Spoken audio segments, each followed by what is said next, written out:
So, hi everyone, welcome to Celestic's talk. Today I'll be giving a talk on autocorrelation functions and cross-correlation functions. I'll first of all give you a brief overview, tell you what kind of functions it applies to, and then sort of tell you how to model it. And the last thing I'll be doing is giving you an idea of how to apply it in astronomy. But then one thing I'd like to specifically stress on, is that this is not just for astronomy. It has like a lot of wide ranging applications. So even if you're not interested in astronomy as such, this is something that you can definitely look forward to. Hopefully, you guys enjoy it. So let's begin, and let me know if you can see my screen. Can you?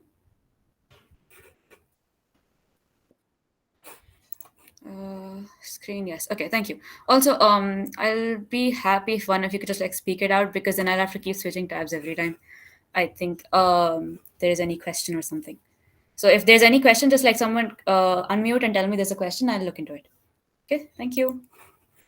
Okay, also one warning, sort of a disclaimer. This theme, I know it's very fancy, but it has nothing to do with the topic. I just chose it for aesthetic purposes only.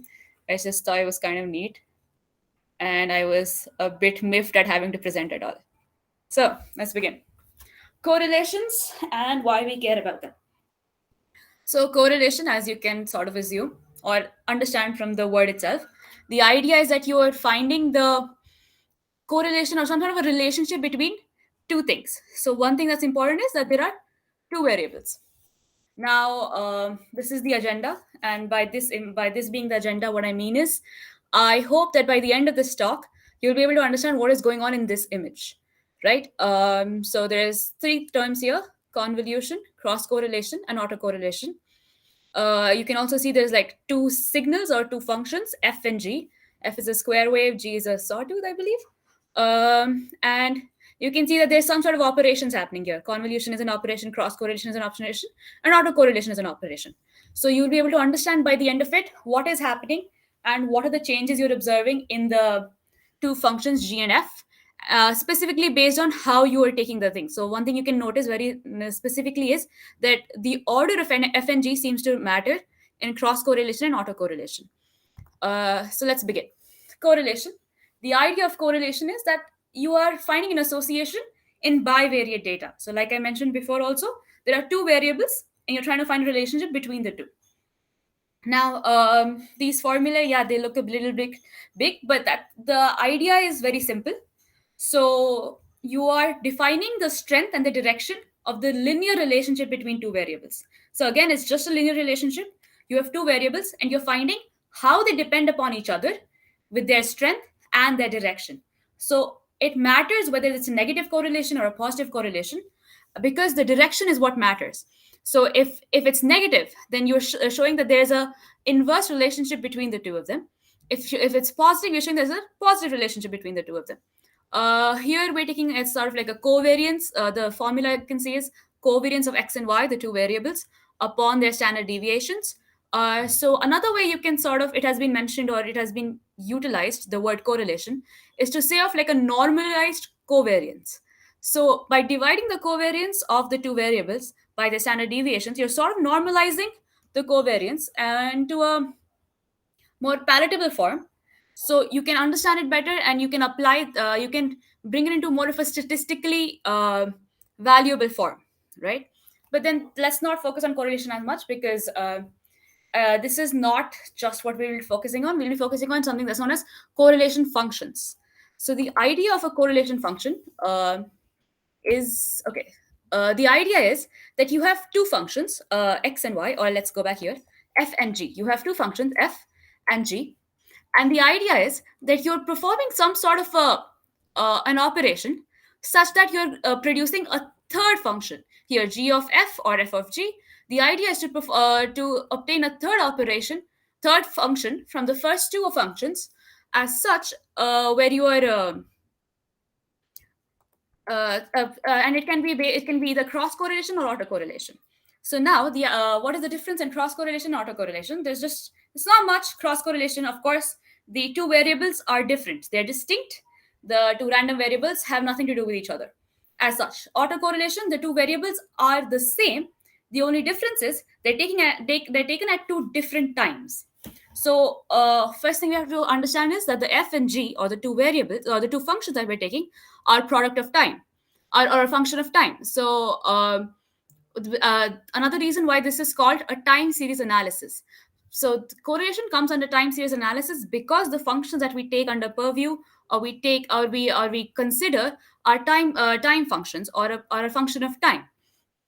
So when we take cross correlation or autocorrelation, the idea is that the autocorrelation is you comparing the first signal to itself at different times. And in cross correlation, the idea is that you're taking two completely different signals and you're comparing them to each other at different times once again. Let's sort of have a look, and I'll be able to explain it in that sense. Okay, let's go here first, right? Let's assume you have one signal. It's like a sort of like a square wave, right? We have this square wave. It's going up at a particular time t. You have a particular value of it. It's going to be either 1 or 0. Now, this is the same square wave at a certain time difference, or a delay, or also known as a phase difference, right? So, at the same point, it's not giving the same value because there's a time difference. Once again, there's a time difference in these three versions of the same function. So what's important to notice is that they're the same function, but they're at a time delay. That's why it's autocorrelation. So what we'll be doing is that we'll be comparing this signal with this signal and seeing what is the similarity between these two. And the idea is that we'll do this for uh, all of the signal, for this signal at all times possible, to be able to figure out how similar this function is to itself at a particular time delay. Now, if it was cross correlation, the idea would be that you would have a completely different signal and you would be comparing the first signal to the second signal at all time lags possible to see what are the similarities between the two signals. So as you can see here, the idea is that the signal is being compared for similarity with the time shift in autocorrelation, and in cross correlation, the two functions or the two signals are being compared for similarity at all time shifts possible, right? And the pretty much the only similarity between them is that they're both bivariate. So now let's go to autocorrelation. So the correlation of a signal, as you can read, the correlation of a signal with a delayed copy of itself as a function of delay. So now what we take is there's a function. The function of delay is something that we take for a WSS signal. So as you can see in the middle, we have RXX of T1 T2 equals to expectation of X T1 and X bar T2. So let's sort of try to decode this and figure out what is going on here, right? Now, Rxx is sort of like a coefficient. You are calculating this value of Rxx at a particular T1 and T2. Now, T1 belongs to the first signal and T2 belongs to the second signal. Our second signal as in like the second version of the same signal, right? Because it's autocorrelation, so we're taking the same signal once again. Now, so the idea is that you're taking the same signal, comparing it to each other, but the first signal will be taken at T1 and the second signal will be taken at T2. Now, one thing that you'll see is that there's an X bar over there. What does the bar mean? The bar is that you're taking a complex conjugate, but that is only obviously applied when you have complex variables. If you only have real variables, then it doesn't matter. But you tend to take first signal as a real as the same function, and the second signal as a complex conjugate of its own function. And you take the expectation value of these two signals at different times, and that gives you a particular coefficient. Now, if you do this, if you find the coefficients for all T1 and T2 possible, you'll get different values for different T1 and T2s. This will give you a function that's dependent upon T1 and T2, and this can be called as the autocorrelation function. Now, let's go to the right next to it. You'll see there's something called a WSS signal, and here it's the function Rxx is simply a single variable function. It depends upon tau, and it doesn't depend upon T1 or T2. Now, what's tau? The tau is the idea that there's a delay. So a WSS signal is a wide sensory. Wait, I forgot this full form. The idea of the WSS signal is that this signal, the mean and then the standard deviation of the signal does not depend upon time. So at no matter what the time is, or what time you take of the function, the mean and the standard deviation remain the same. So if they remain the same, then at that point you can completely eliminate the idea of t1 and t2, and you can take t1 as t1 and t2 as t1 plus tau, tau being a time delay. So then your rxx becomes a function of just tau instead of t1 and t2. What that gives you is that that helps simplify one thing, which is that your output function becomes a function of only one variable instead of two variables, which can help in plotting, which can help in simplifying a lot of other things. Now, under this, you can see that there's a continuous signal and a discrete signal. Again, all you're doing is you're just plugging in the value of expectation for a continuous signal. You'll be integrating all of the values of f of t plus tau and f of t conjugate, or which is also the same as f of t and f of t minus tau conjugate. And for a discrete signal, you'll basically be adding these, or there's a summation. So, and on the very right, you can see there's a plot.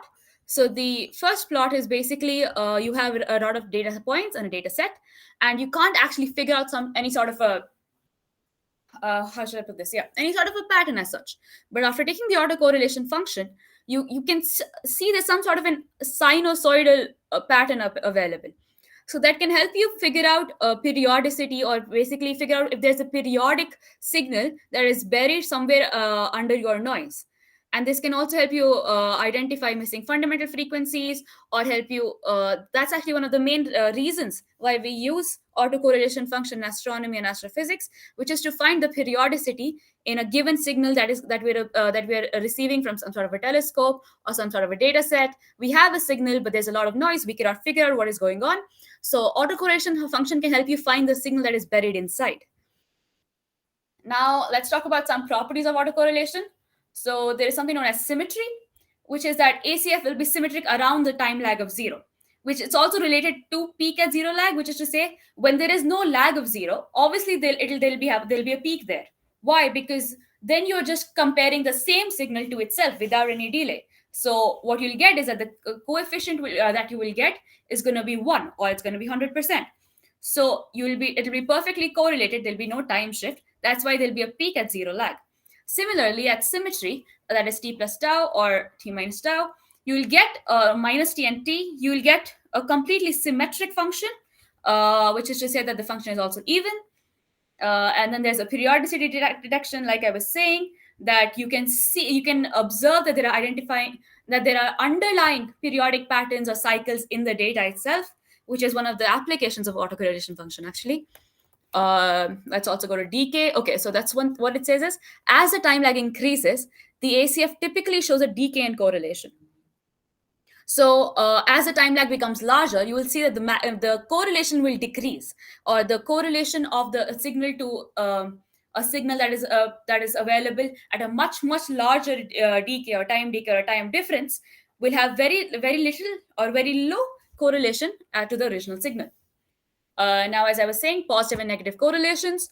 So, positive correlations obviously imply that the signal is very similar to the delayed version of itself. So, you will see a lot of visible patterns between the signal itself, because the signal that you can see and the signal that is present at a time delay is very similar to itself, and there are a lot of positive correlations, or there's the correlation value is very high. While negative correlation basically implies that the patterns that you'll observe will be negative. So, what signal you're observing right now, and what signal you observe at a particular time delay, let's say whatever time delay tau, they'll be opposite of each other, which can imply there's a negative correlation to each other. And then width and shape, right? So the width and the shape are actually something that is very characteristic to a particular signal, and this can help you figure out what are the characteristics or what are the properties of that signal. So a broader peak will indicate there's a longer time scale. So basically the narrower peak will represent shorter time scale. So a broader peak will represent that for a longer time delay, the signal is comparatively similar to itself. Um, I think this is a good point to take questions. Are there any questions? Anything you want me to repeat? Anything at all? Hmm, nice. Any questions? Anything anyone might have missed? Okay, I will take that as a no. Let's move on. Okay, so this slide I had referred to it before, but this idea is how do you compute the autocorrelation? So the idea of this was you can sort of I was gonna so you see these three signals, and then we can sort of figure out what will be the expectation value at a particular time, and then we can plot this out, right? I believe, seeing the low response, I was going to ask you guys if you want to continue with this, or should I just like sort of give you a link to a video so that you can watch it later? But I guess I'll just sort of explain it in brief. Okay, so let's look at it, right? These are the three signals that we have, right? This is a particular signal. This is a particular signal at a time delay. This is a particular signal at a larger time delay. And this is the autocorrelation function that we will generate by comparing these three signals. Okay, so what does it mean, and how can we sort of come at this by looking at these three and by looking at this formula for autocorrelation? Now the idea is that the autocorrelation is the expectation of xt1 and xt2. So let's assume t1 and t2 is at 0, right? T1 equals to t2 equals to 0. Now you might remember from one of the properties that there's a peak at 0 lag. And now, okay, one thing that's important to read, this is lag. Basically, at how much lag, what is the value of the function, right? So at 0 lag, the value will be peak, or it'll be 1, because if you look at it, this is 1, this is minus 1, this is 1, this is 0, this is 0. When you take suppose you take the expectation value of 1 and 0, you'll be getting 1 at this point, so you'll be getting a 1 here. Now let's assume at a time capital T, right? So basically at time T, whatever is the width of this, the T, you will get something which is like a minus 1, a 1, a 1, and a minus 1. So basically, sorry, a 0 or a minus, or 0 or a 1, right?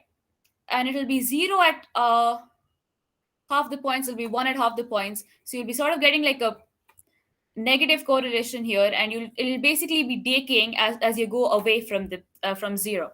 So you'll be getting some sort of a peak here at this triangular sort of a wave function, and that's what you'll be getting for your autocorrelation of a square wave.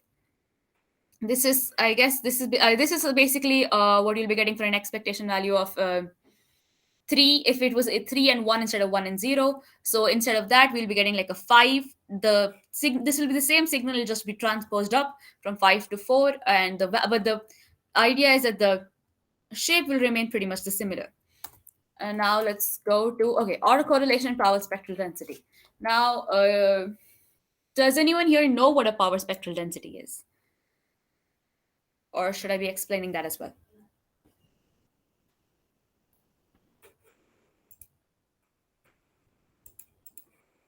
Yeah, it's been like discussed in the previous talks. I think It was, right? Okay, yeah, cool.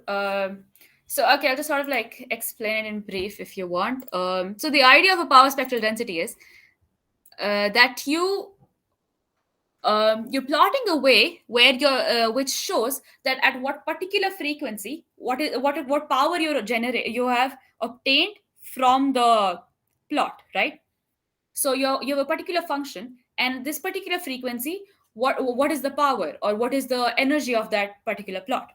And an autocorrelation function is something that we have discussed. Now, there's a very special relationship between autocorrelation and power spectral density, which is that they're Fourier transform pairs. Which is to say that if you take the Fourier transform of the power spectral density of the autocorrelation, you will obtain the power spectral density. We can sort of observe. Okay, I will sort of give you an example. Then I also have some code. We'll run that and we'll see it for ourselves how it works, right? You have a square wave. Let's take the same example for square wave. Now, as we are established before, the autocorrelation of a square wave will be this triangular sort of a wave. Yes. Now, one thing we know is that the triangular wave, the Fourier transform of this the Fourier transform of a triangular wave is this sort of a sinc function. If you don't understand, it's fine. I'll be running the code. You can see it for yourself. It's this sort of a sinc function, and yeah. Now, so yeah, like I said, the autocorrelation. This is the This is the autocorrelation of the square wave, and this is the Fourier transform of the square wave. Now, uh, another thing that you okay, I guess I'll just show it. It might be easier for me to show it than to just tell you that this is also the power spectral density of the square wave. So let's have a look here. I also have some code for the autocorrelation in itself. We can run that, I guess. So this is what we have for a square wave, right? This is a simple code to generate the square wave. I hope you can see that. Yeah, you can. Now, this is the code to basically the plt.a core. It's how I'm calculating the autocorrelation. So you can see that from this square wave, which is the data that I've given to this function, I have generated an a correlation autocorrelation plot, which is similar to what I was showing you. It is the triangular wave, and it peaks at zero lag, and it decays up to 50, right? Now, this is other ways of generating the same autocorrelation. These are like that was using matplotlib. This is using pandas. This is using numpy. It's basically a lot of other options that you have to generate the same thing. Now, we can also run it on a right. Okay, I do not have that. Yeah, I do. Right. So now let's assume that I have some sort of a random data set. This is a random data set that I picked up from the internet. As you can see, if I run it again, there's a lot of data points and they're all very random, and you cannot say what exactly is, there's no pattern as such. But if I now, this is the code to sort of generate a time delay. So I'm generating multiple wave functions here that have different time delay. So this is a function of time, right? Now I generate a function which will give the same thing but at a different time delay. That is what is happening here. Now if I take the autocorrelation of those two, I will obtain this. Now it's the autocorrelation plot of that data. But what does that mean? What it means is, as you can see, that there is a peak at zero, because there is always a peak at zero. And there is a second peak somewhere here. So what it means is that, that at this delay, this is where the data seems to match itself the best. And it sort of slowly degrades as you go further away. Like I was saying before, that as you go further away, the correlation will go slowly down. That's one of the properties of autocorrelation. Now let's look at this. Yes, this is what I was talking about before with Fourier transform, the power spectral density, and the autocorrelation. So what I've done here is, yeah, I have this input data. Let's first look at the square wave, then we'll come back here. Okay, now that, yeah, I have an input data of the square wave. Yes, I take the autocorrelation and it will come out to be this. So basically a triangular wave. It's obviously continuing because of the continuous nature of this. Now, if I take the power spectral density of this same data, it appears like this. There is some noise, but the idea is there is a peak here and then it's slowly going down like an exponential decay sort of thing. If I take the Fourier transform of the autocorrelation, I will get a very similar shape. The obviously the magnitudes are not matching because what do you call, units are off, but you can see that the idea of the shape of it is very similar, and which is what shows that the Fourier transformation of the autocorrelation and the power spectral density will provide you with the same thing. So this is why the autocorrelation and the power spectral density of a particular function are Fourier transform pairs. I hope that was clear. So that is what I meant by the autocorrelation and power spectral density relationship. We can now, okay, now let's move on to somewhere where we're talking about the applications in astronomy, right? Now, as I was saying before, the ACF or autocorrelation function plays a very important role in estimating periodicity and periodic signals. What it means is we'll be getting some sort of a data, some sort of a signal from the telescope, but there'll be a lot of noise, there'll be a lot of sampling biases, there'll be a lot of things, and we won't actually be able to observe what we're looking for, the underlying pattern. What we can do is sort of we can look at observe it in autocorrelation function. And two of the applications of that is analysis of stellar variability and pulsations, and detection of planetary transit and exoplanet studies. So let's talk about one of these. I'll explain it better. I have a paper that I want to discuss.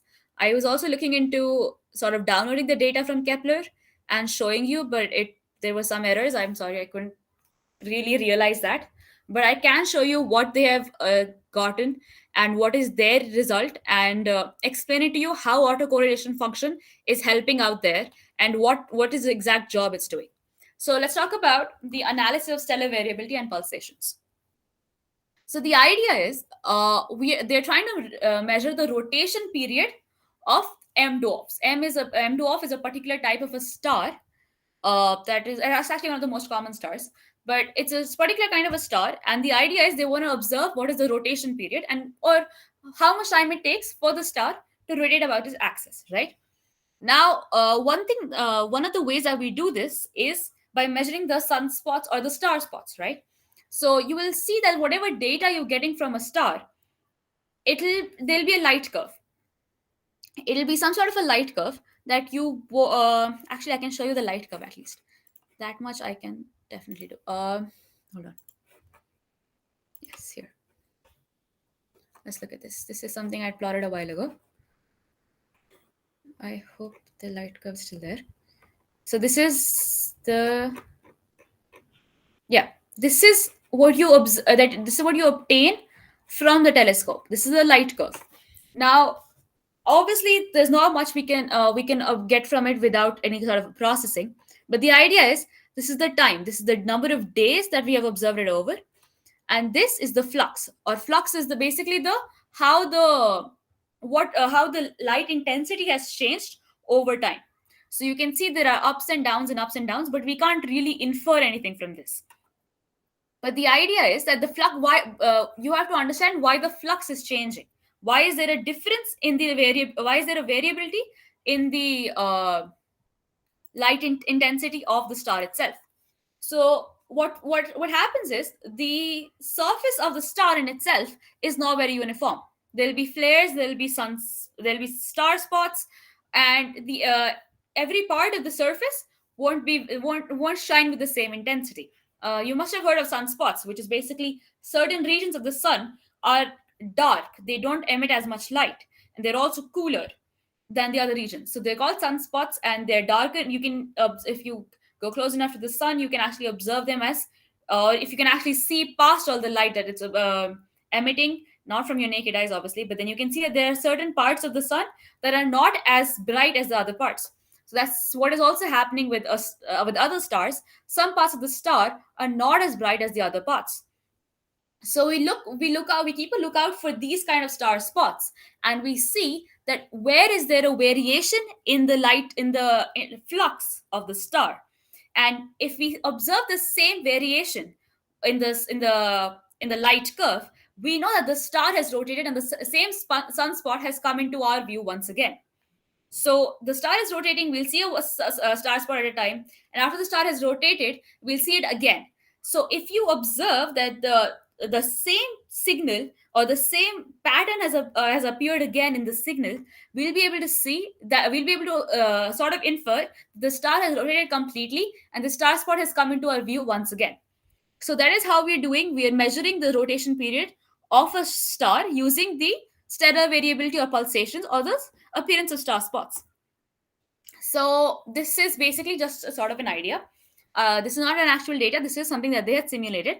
After this is here. Yeah, this is an actual star, KIC. KIC is the Kepler ID. Kepler is a telescope. Where this is the light curve of the star. This is where they're taking the autocorrelation. This is where they're taking the periodogram. Periodogram, I believe, is what Sasi gave a talk on. It's similar to ACF, but it's not the exact same. But so they do very similar functions. They're both of their function is to basically find the periodic signal in the given data, but they do it in different manners. So let's first of all look here and see what we have. So this is a basic signal. It's a sinusoidal basic signal with no noise, nothing at all. Now, what they've done is they've sort of manually edited in some noise or correlated noise, right? You edited in some noise, and this signal suddenly becomes this signal. Now, if you take the ACF of this signal, you'll see that you get this, right? And you will see has not been expanded further, but there's a peak here, and then slowly it will degrade. The amplitude will decrease. So this here, the highest amplitude, neglecting the zero because that's where we know there's going to be a peak there. We neglect that because that is an statistical error. We look here and we'll see that the highest peak is at 10.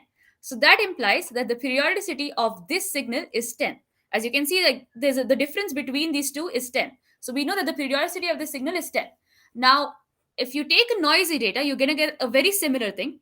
The ACF, or the autocorrelation function of this data, is not the same, but it's similar.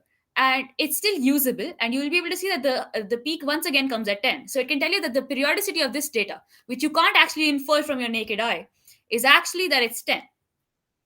Now, a periodogram is basically, the idea of it is it converts the signal into its composite frequencies or periods, and you'll be able to see that once again there's a peak at 10, and it corroborates what we have seen here, which is that the peak is at 10, the periodicity of this signal is 10.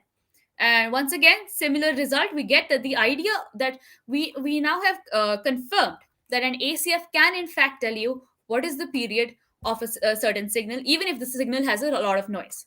Right now, let's look at an actual star and see what we see. That's what we see, what we get. Now, this is a star.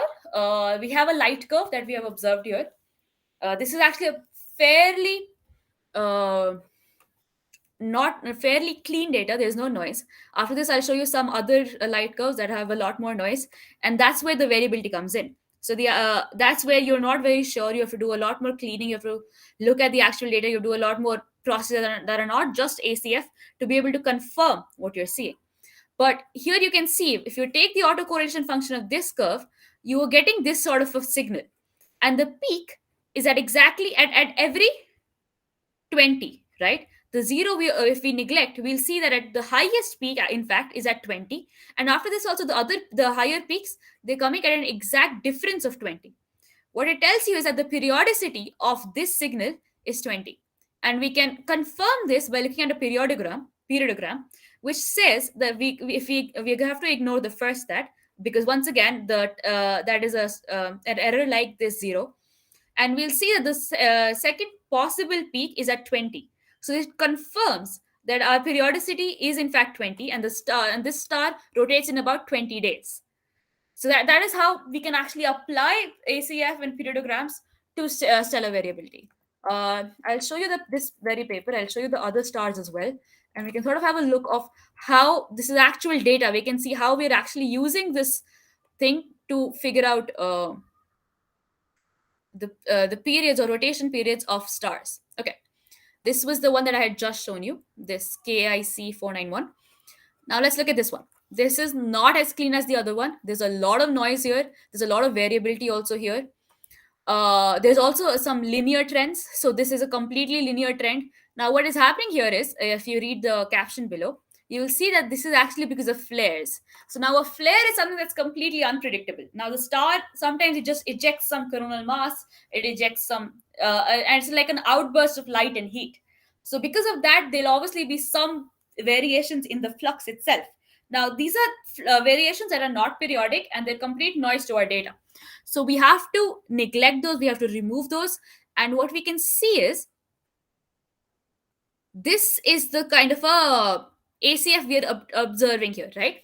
So the 0th peak, if we neglect that, what we'll get is the peak is coming somewhere around here, right? And if you look at a periodogram, that is also what we're getting here. So we have sort of confirmed that the ACF is giving us a peak of somewhere around 95 days, I believe, which is also something that we are getting from a periodogram. And one thing that it tells you is that this ACF method, or the autocorrelation method, is immune to solar flares, and it can help you figure out the patterns or the periodic signals despite a lot of variations, despite a lot of noise. We can also look at the other two. We'll be able to see that this is here. So this is a very clear example of a linear trend. So it is for no reason. There's a huge outburst, and this is going down. As you can see, there's no periodicity here at all. But despite that, if you actually take the ACF, you will get a peak over here, somewhere just shy of 20. And similarly, in a periodogram, you'll get the peak here, which is just shy of 20.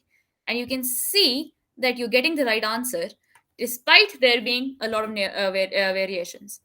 Similarly, here, I guess you have variations. This is the ACF, this is the periodogram, and you obtain the same answer. So this is a really cool application of ACFs in astronomy itself. I had mentioned exoplanet transits as well.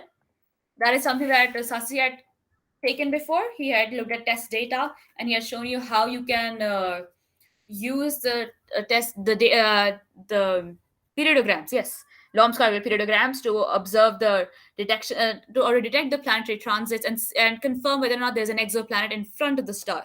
So very similar method. You can also look at an exoplanet. You can look at the light curves from a star which have exoplanets in front of them, and you'll be able to notice that there is a very visible or a very distinct lack of flux for a while, or intensity from the star for a while, which can confirm that there is an exoplanet there. And if you notice that there is periodicity of this lack of flux time after time, you can definitely confirm that there's an exoplanet. It's not just some sort of a error or some sort of a malfunction, or even just some sort of a variability in the star itself, right? Now let's look at cross correlation functions. Okay. Now, as I discussed before, we have something known as a cross correlation function, which is, I guess, now if we can compare it to an autocorrelation function, it's when instead of taking the same signal once again, you take two completely different signals and you observe them, and you try to infer how similar these two functions are to each other. It also has a lot of application in astronomy, not similar obviously, but then you can find out redshift estimations and spectroscopic analysis. You can identify binary stars. You can also look at CMBs. So the idea is, let's talk about one of them. Let's talk about, I guess we can talk about binary stars. So the idea is binary stars are two stars which are orbiting each other. Yes. Now they obviously won't have the same. They won't have the same light curve because they're two different stars. But by relating to these, and by we can sort of find how we can observe the Doppler shifts in their light curves. We can see how the frequencies are shifting because of a Doppler shift, because of them moving and their relative movement.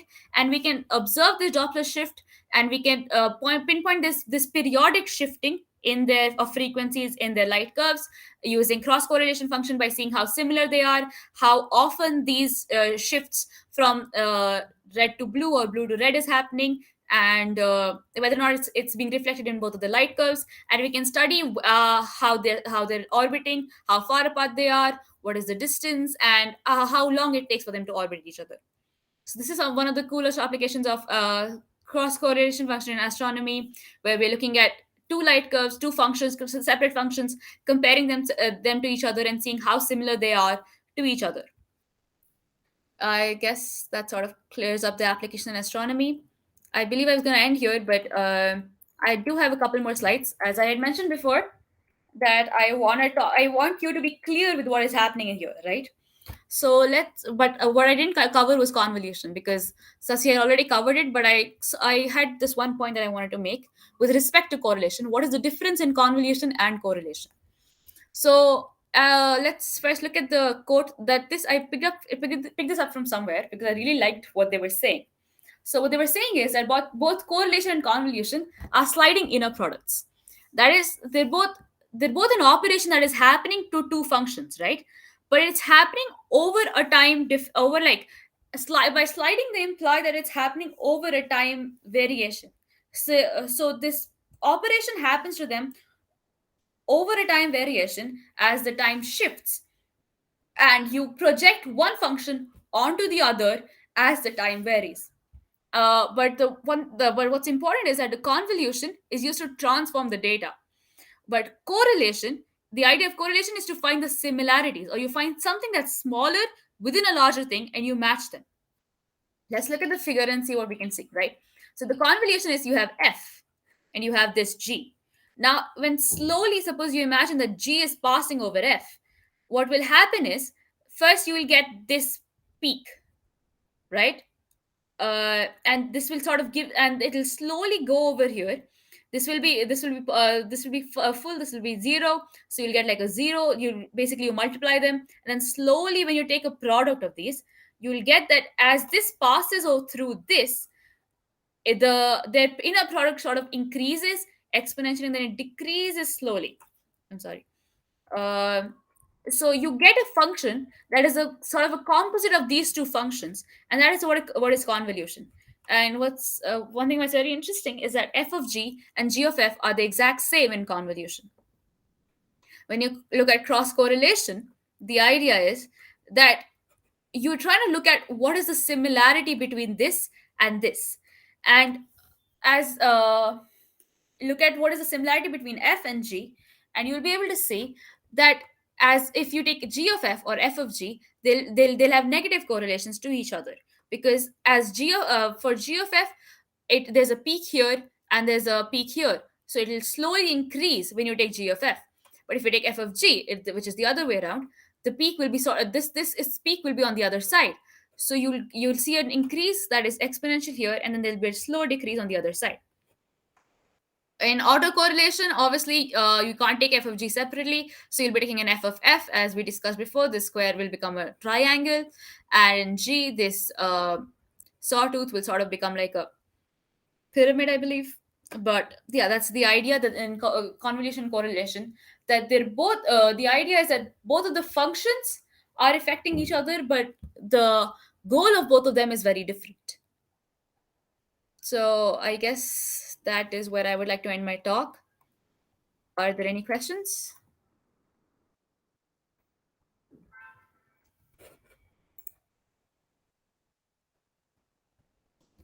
Yeah, in the last slide, can Yeah. you tell which is exactly convolution function and the like f of g a convolution function? Is that what you're saying? Okay, no. So f of g is an okay. Convolution is obviously an operation, right? You're sort of okay. I can sort of manually. Okay, I can't. Okay, yeah. What I'm saying is convolution. The idea is that when you convolve two functions, you sort of take a composite of both of them, right? Uh, you have this here. There's a let's assume we're multiplying this, right? Not exactly multiplication, but then the idea is there's a at this point when they're meeting here, this is a 0 and this is a 1, so what that becomes is a 0. But then as this slowly approaches this, right, you can see this is slowly, there's a time, so as I was saying, there's a sliding in a product, so this g will slowly slide over f because it's an f of g. So this g is sort of convolving itself, or transforming the function f to look like this.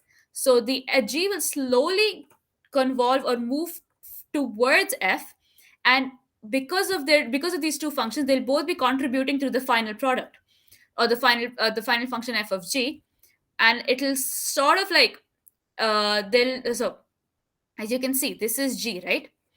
It's here there's a peak, and this g is sort of going down, so this will sort of start losing value, or I guess that's not the right word, but it'll sort of start decreasing with respect to g.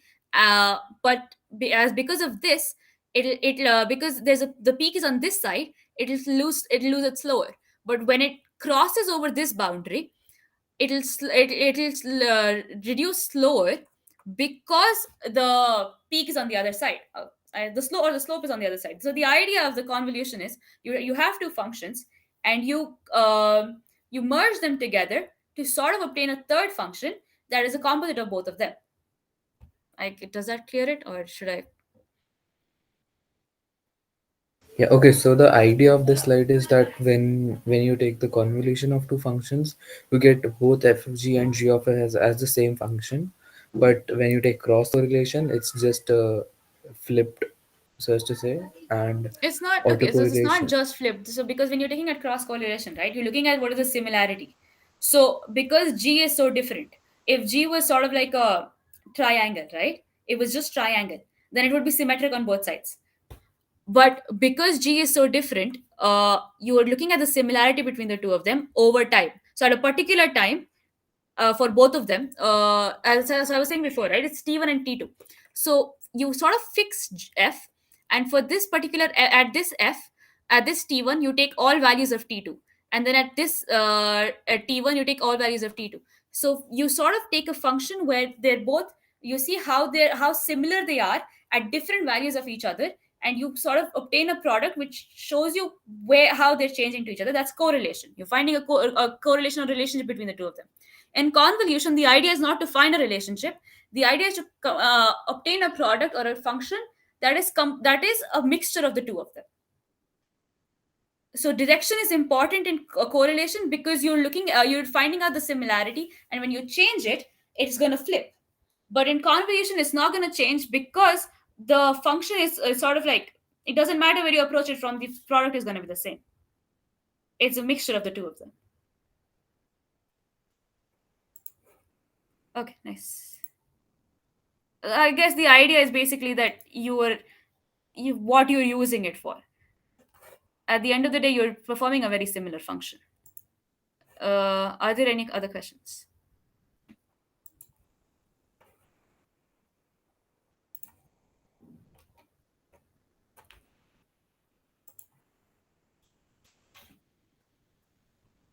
No other questions? I guess then we can sort of wrap up this meeting.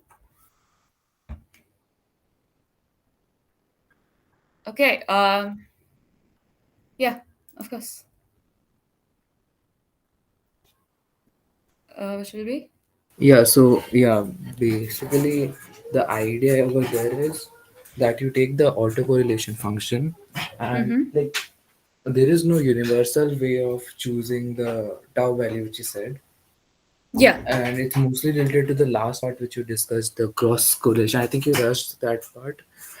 Oh But my yeah, god. Yeah, overall talk, okay. yeah, but overall talk was really good, and especially the last part. I think that was something which just summarizes all of this thing. So basically, in that, what you do is, if suppose anything is happening, you anything is happening with the star or certain planet or whatever you say, you get certain Mm-hmm. time series data over it. You Right. calculate the autocorrelation function, and you choose a certain tau value, and this could be chosen in any way. Like there are basically two ways which I have come across, but Okay. it's up to your choice how will you use it. But the main idea is there are certain parameters which are governing those dynamics. So suppose, which, like, to explain it in a simpler way, let's say you know about Rossler system, right? Yeah, yeah. Rossler oscillator. So it has three x, y, and z which are governing its dynamics. Now, when we just take x variable, so suppose you only have x variable, so that is called single variate data analysis, where Right. if you only have, when you only collect one data from a certain system, you try to use this, like try to embed it. We call it embedding, where you plot xt versus xt plus tau. So, but you need to find out what tau you're using. So now to you find out that tau, you have to take help of this autocorrelation function. And here, what mainly people use is either they take one the value of tau where the autocorrelation goes 1 upon e, that is approximately point 0.367. So if Right, you right. choose that, then it's a, people say that the dynamics of it gets unfolded. So suppose you see a line where there are like four dots. Now if you fold it, it would convert it to a circle with a there are on a different circumference, if you can imagine that, something like that. If you consider there are different points on a circle, and if you draw it on a paper and you see it from the paper's edge, what you would see is everything is falling on on a single line. now Right. now this is what we are collecting from our time series data. We just know, okay, these are at different points, but we don't know exactly how, like how many variables like it's being governed by. So that is one of the application which I think it's booming up in the past few decade, which I came across. Oh, This can that's be really used. fun. So let me just sort of see if I got it right. So the idea of the autocorrelation function is there'll be so many variables for the Rossler's oscillator that we'll Yes. take the autocorrelation function in a particular direction, and we see how like where they're all sort of merging, right? Yes. Okay. Yeah, that's really Uh, interesting. uh, uh, yeah, so basically, just a minute. If you want, I can show you something. Yeah, yeah. I'll stop presenting. You can.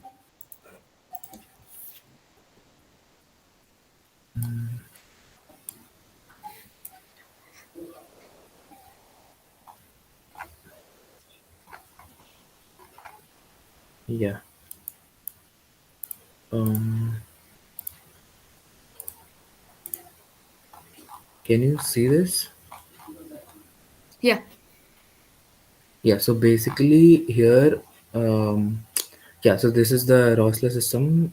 You take certain initial condition, you run it for some time, and then you rescale it. So this comes in the later part of it, but what I want to explain is here I have not calculated the autocorrelation function, but it's been calculated in the backend where I used PyUnicorn.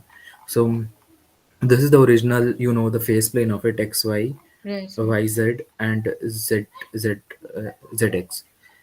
The main idea is overhead. We call it embedding, and what it takes how much dimension you want to embed, like how much dimension do you want to consider. It has been unfolded to. So suppose there are three variables for a Rosler, so we take it as three, and we now have to find out what value of tau it is, and then we embed it. We take certain section of the time series, and then we embed it. Now here's the interesting part. We just take the x value and we plot x versus that time delay. Now to find the time delay value, I told you, you either take where the correlation is zero, or it goes to certain 1 upon e. So I took it as Mm. 1 upon e, and here you can see it's very similar to what you got from x versus y. Right. Yeah. This looks very simple, but you just had x data. So that is one of the interesting part of it, and this is why. But there is one problem with this, is that z doesn't folds that way. It's not that good variable for, so it's not always better, like it's not good for all of the data analysis. That's why I suppose, like, not all of the variable, like x and y are showing good results, but for this it would show a problem. Now another interesting aspect of it is that when you embed it, now you can't, if you want to study a system over time, what you can do is you can just plot the recurrence plot. It's like Rosler has certain, what do you say, 3D space trajectory. You know about that, right? Yeah. That Yeah. Yeah. it has some 3D trajectory. So you want to check within a certain time point how close are these two points. So if you, I'll just stop me. It is just, I have to tell about it. Yeah, so if you know how much close so you keep a threshold. I will take one point at certain time point, and I'll check how far is the other, how far is the other point which is very close to it. So I take certain point, I take a point 3 value of it, suppose, and I try to find out if there is a point close to it. So if there is a point close to it, it gives one. Now what this eventually give rise to it is, you have a time series, you try to plot its recurrence plot, what we say, then you will get some spatial pattern, so as to say that it's a matrix of 1010, and over the time you will see that there are different figures which you different patterns which you will see in the recurrence plot, in the matrix of like black and white. So that would give you the idea of over time how the dynamics of suppose star or anything has changed. So take any time series, you do the noise and all, and then after that you take you find the recurrence plot of it. And recurrence plot will, there are certain measures also which you can calculate, like determinism, linearity. These all can tell you, okay, the system has transitioned from one state to another state. That transition you will see from the figure. Now one of the Good. other major thing which is after that is, because it's a metric, so what people thought that, okay, let's think of it as a network, and then they converted that recurrence plot into a network, and they study the network measures which basically told you that which measure will pick up the, like, the transition the faster. So suppose there is a laminarity or determinism, entropy, whatever measure it is, you do it for multiple variable, and then you try to find out which variable will pick up this transition change faster. So this is one of the interesting application which you guys can look into, since you know all like autocorrelation and cross correlation. Yeah, that's very interesting. We can definitely look into it. Yeah, great talk by the way. I mean, you this whole series was really amazing. Thank you. I think you're our only repeat customer, the only person who's shown up to all of the talks. I believe even our coordinator hasn't shown up to all of our talks. Okay.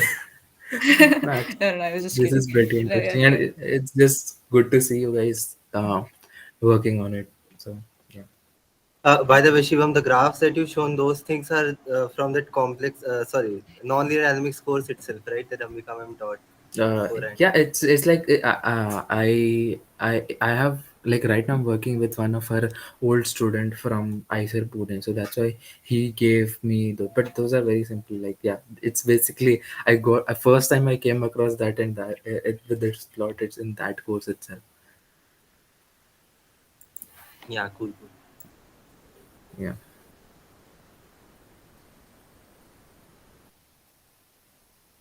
Okay, I guess we could wrap up this meeting then. Thank you everyone for participating and joining and listening to me for 1 hour. But I think that's it. This is the end of our series as well. Thank you everyone for joining. Good night. Yeah, good night, everyone.